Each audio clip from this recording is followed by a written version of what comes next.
Alexandre Dubé, en semaine dès 6h30. Est-ce que c'est normal qu'en 2023, on se retrouve face à un système de justice aussi bordélique, qui offre des sentences, des peines à rabais à des criminels qui mériteraient d'avoir davantage?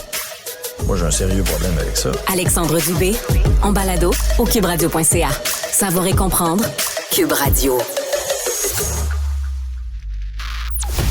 Alexandre Dubé. Soucieux du moindre détail, il scrute tous les dossiers. Pour lui, l'actualité n'a aucun secret. Cube Radio.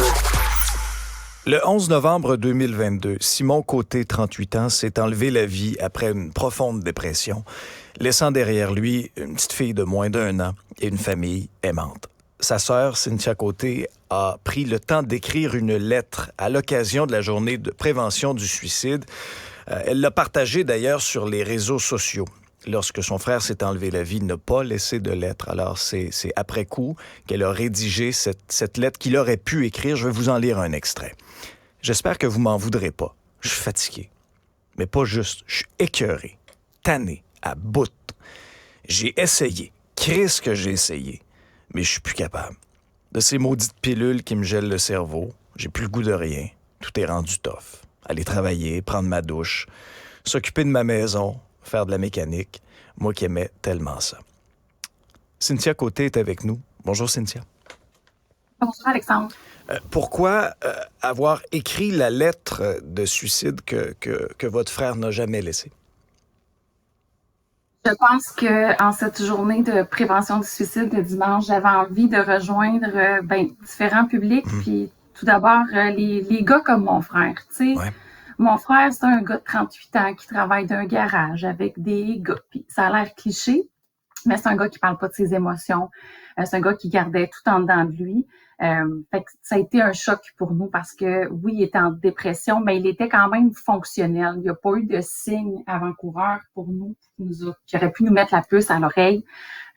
Alors, j'ai eu envie depuis presque 1 an, à force de lire, à force de me renseigner, à force de consulter aussi, de trouver une façon avec des mots crus mais vrais qui auraient pu être prononcés ou écrits par Simon pour peut-être rejoindre ces personnes-là aussi, puis peut-être à la limite mettre je veux même pas dire un bon, mais tu sais, une réponse un peu à une famille, parce que c'est sûr que tu sais, pour mes parents aussi, c'est extrêmement difficile et c'est extrêmement violent comme départ, sans lettre, sans raison, sans pourquoi, c'est vraiment comme ça, on est laissé dans l'incertitude.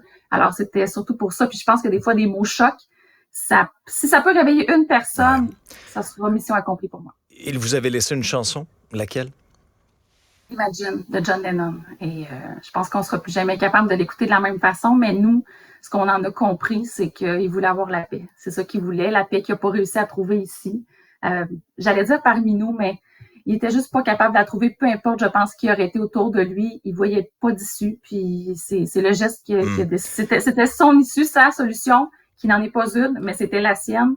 On n'a pas le choix de respecter ça, mais ça reste que c'est difficile, puis nous, c'est ce qu'on a compris. On a dit, veut la paix. C'est ce qu'on espère qu'il trouve. Ouais, on entend quelques notes de la chanson.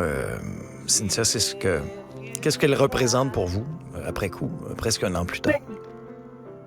C'est très difficile de l'entendre parce que, honnêtement, j'espère sincèrement qu'il a trouvé la paix, qu'il n'a pas réussi à trouver ici. Je ne sais pas si je vais être capable de la réécouter sans pleurer un jour, parce que c'est ça. Je l'associe vraiment à Simon aujourd'hui, puis ça m'a fait. Ce qui m'a fait le plus de peine, je te dirais, avec son départ, c'est de savoir qu'il souffrait autant. J'aurais aimé être en mesure de le détecter avant, pour peut-être trouver les bons mots, trouver une façon de l'amener à chercher de l'aide. Mais on n'aura pas réussi. Ouais. C'est dur après coup pour la famille, hein? Comme les émotions que vous traversez, la culpabilité, même si, je veux dire, c'est aucunement de votre faute, mais est-ce que ça fait partie des sentiments que vous ressentez?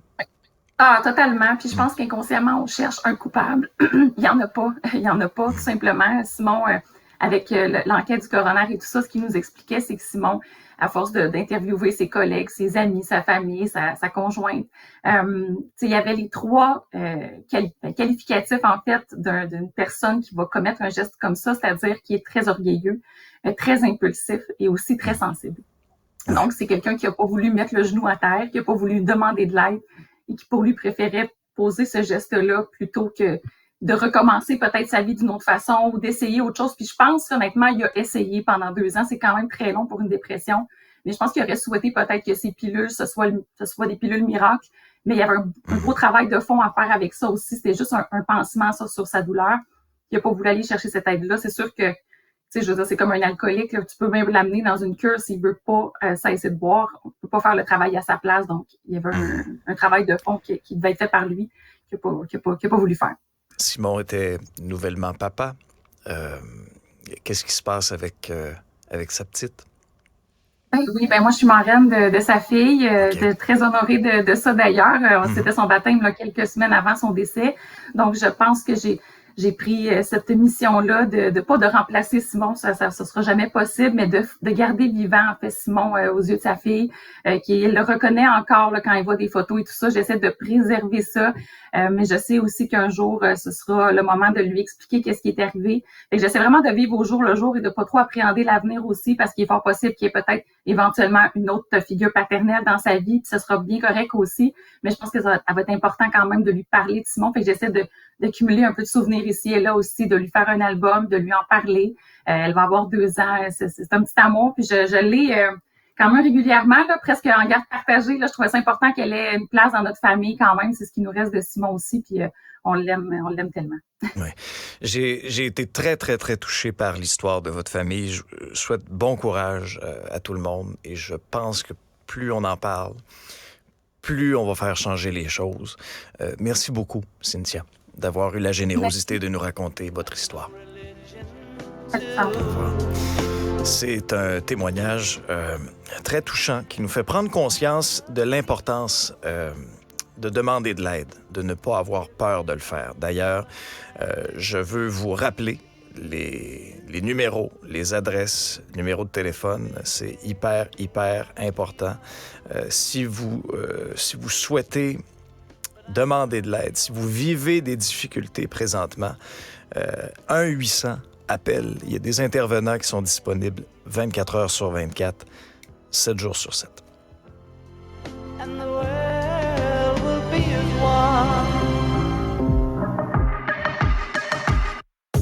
Ne ratez plus rien. Tout ce que vous venez d'entendre est disponible sur l'application Cube ou le site cuberadio.ca.